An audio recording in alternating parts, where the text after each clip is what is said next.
आज हम पाठ 4 एक बूंद कविता पढ़ेंगे। इस कविता के लेखक हैं अयोध्या सिंह उपाध्याय हरिऔध। इनका पूरा नाम था अयोध्या सिंह उपाध्याय हरिऔध और इनका जन्म 5 अप्रैल सन 1865 में हुआ था। इनका जन्म उत्तर प्रदेश के आजमगढ़ जिले में निजामाबाद में हुआ था और इनकी जो शिक्षा है वो घर पर ही हुई थी और इन्होंने अंग्रेजी और उर्दू में अपनी पढ़ाई पूरी की थी। इनकी प्रमुख रचनाएं हैं प्रिय प्रवास, विद्रोही वनवास, रस कलश आदि। और इनकी मृत्यु सन 1945 में हुई थी। तो इस कविता में कवि ने एक बूंद कविता के माध्यम से मनुष्य के जीवन में आने वाली जो उपलब्धियों को अपने कर्म द्वारा मतलब अपने कार्य द्वारा किस तरह से वो प्राप्त कर सकता है, इसके बारे में हमें इस कविता में बताया गया है। तो जब कोई व्यक्ति अपने घर की दहलीज पार करके नौकरी, व्यापार, व्यवसाय या अपनी कामयाबी के लिए बाहर जाता है और दूसरी तरफ जो लड़की होती है जब उसकी शादी होती है तो वो जब दूसरे घर जाती है, डोली में बैठकर अपने ससुराल जाती है, तो इन दोनों के मन में क्या भावनाएं उत्पन्न होती है, मतलब किस तरह की भावनाएं उनके मन में आती है कि अगर मैं बाहर निकलूंगा तो मेरे जीवन में मुझे सफलता मिलेगी या नहीं। और उसी तरह जो लड़की होती है तो जब वो दूसरे घर जाती है, शादी करके ससुराल जाती है, तो उसके मन में भी बहुत सारे प्रश्न उठते हैं कि न जाने मेरे ससुराल में मुझे सुख मिलेगा या नहीं, किस तरह से मेरा जीवन होगा। तो इन सारी बातों के बारे में कवि ने एक बूंद के माध्यम से हमें समझाया है। तो इस कविता की पंक्तियां पढ़कर हम जानेंगे।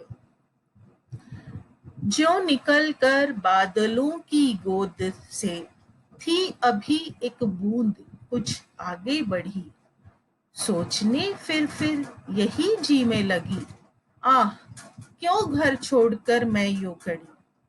मतलब बूंद सोच रही है कि मैं बादलों की गोद से, बादल बूंद का घर होता है, तो वो बादलों की गोद से जब निकलती है बाहर तो वो यही सोच सोच के निकलती है कि न जाने आगे बढ़कर मेरा जीवन किस प्रकार से होगा, मैंने घर अपना क्यों छोड़ा, क्यों घर छोड़कर मैं यूं कड़ी, मतलब मैं क्यों घर अपना छोड़कर बाहर निकली।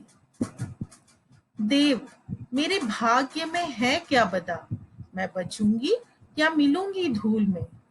और फिर वो भगवान से पूछ रही है, मन में ये प्रश्न उसके उठ रहा है कि मेरे भाग्य में क्या लिखा है, मैं बच जाऊंगी या धूल में मिल जाऊंगी, मेरे जीवन में किस तरह की बाधाएं होगी, ये सारी बातें वो सोच रही हैं। या जलूंगी गिर अंगारे पर किसी, या मैं अंगारों पे गिरकर जल जाऊंगी। तो इसी प्रकार मनुष्य भी जो होता है वो भी जब घर से बाहर निकलता है तो उसके मन में भी बहुत सारे प्रश्न उठते हैं। तो इसी प्रकार जो बूंद है वो भी सोच रही है।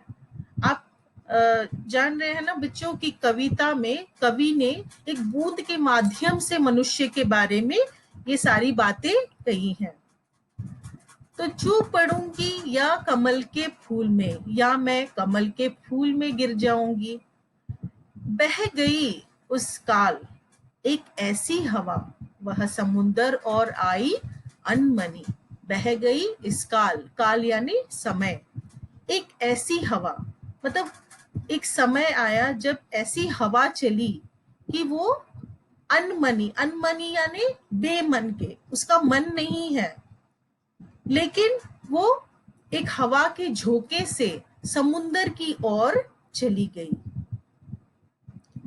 एक सुंदर सीप का मुंह था खुला, वह उसी में जा पड़ी मोती बनी। और जब वो समुंदर की ओर गई बेमन के, मतलब हवा के झोंके से वो उस समुंदर की ओर चली गई और वहां पर एक सीप का मुंह खुला हुआ था और वो बूंद उसी में जा पड़ी और मोती बन गई। लोग यूं ही है झिझकते, सोचते, जबकि उनको छोड़ना पड़ता है घर।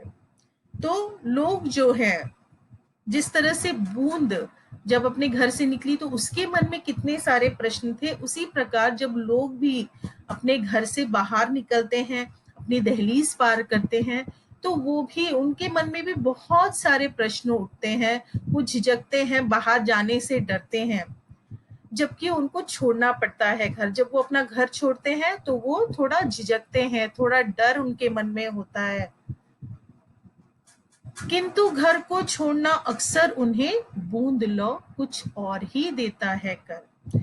लेकिन घर को छोड़ने के बाद ही वो अपना सही मंजिल पा सकता है। अपने कर्मों द्वारा, अपने कार्यों द्वारा वो अपनी मंजिल को पा सकता है। सबसे पहले तो सबके मन में कुछ ना कुछ झिझक होती है, उनके मन में थोड़ा सा डर होता है। लेकिन अगर वो अपने कार्य, अपने काम जो है सही प्रकार से करेंगे तो वो अपने जीवन में सफलता ही प्राप्त करेंगे, वो उन्नति के शिखर पर पहुंचेंगे। तो इस कविता में कवि ने बहुत ही सुंदर ढंग से हमको समझाया है कि जब हम घर से बाहर निकलते हैं तो ऐसे सब प्रश्न हमारे मन में उठते तो हैं, लेकिन उस प्रश्नों को हल करने के लिए, सफलता प्राप्त करने के लिए हमें आगे बढ़ना ही पड़ता है। आशा करती हूँ बच्चों, आप लोगों को ये कविता अच्छे से समझ में आ गई होगी। धन्यवाद।